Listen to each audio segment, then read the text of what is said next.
सांगा सुख म्हणजे नक्की काय असतं. मला सांगा सुख म्हणजे नक्की काय असतं. काय पुण्य असलं की ते घर बसल्या मिळतं. सोडून द्यावं, लिव्ह इट यार. एक दोन वेळा समजावून सांगूनही पटत नसेल तर समोरच्याला समजावणं सोडून द्यावं. ऐकूनही न ऐकल्यासारखं करत असतील तर उगाच संवाद साधणं सोडून द्यावं.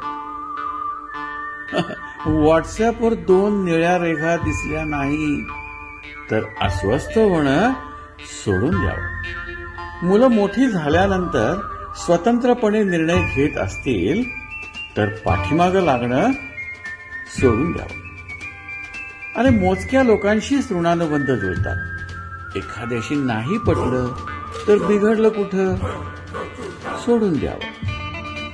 एका ठराविक वयानंतर रोल आणि स्क्रिप्ट नसलेली माणसं होतो आपण.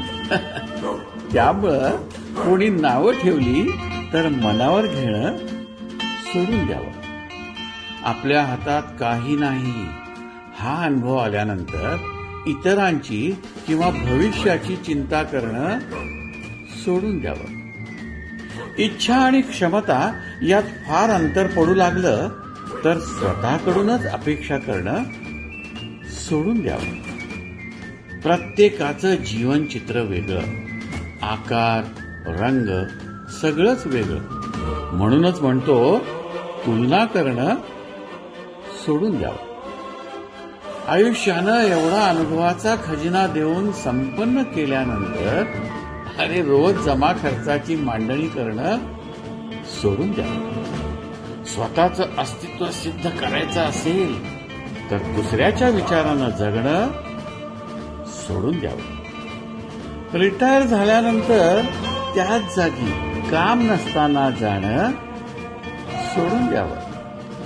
ज्ञान असेल तर शब्द समजतात, अनुभव असेल तर त्यांचा अर्थ समजतो आणि मनापासून पटलं तर ते शब्द अंमलात येतात.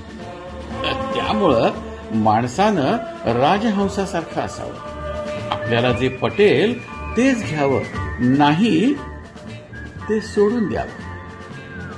हो, या वयात सोडून देणं प्रत्यक्षात आणणं फार कठीण आहे हो. त्यामुळं ते समजलं तर ठीक आहे, नाहीतर ते पण सोडून द्यावं. मला सांगा सुख म्हणजे नक्की काय असतं. मला सांगा सुख म्हणजे नक्की काय असतं. काय पुण्य असलं की ते घर बसल्या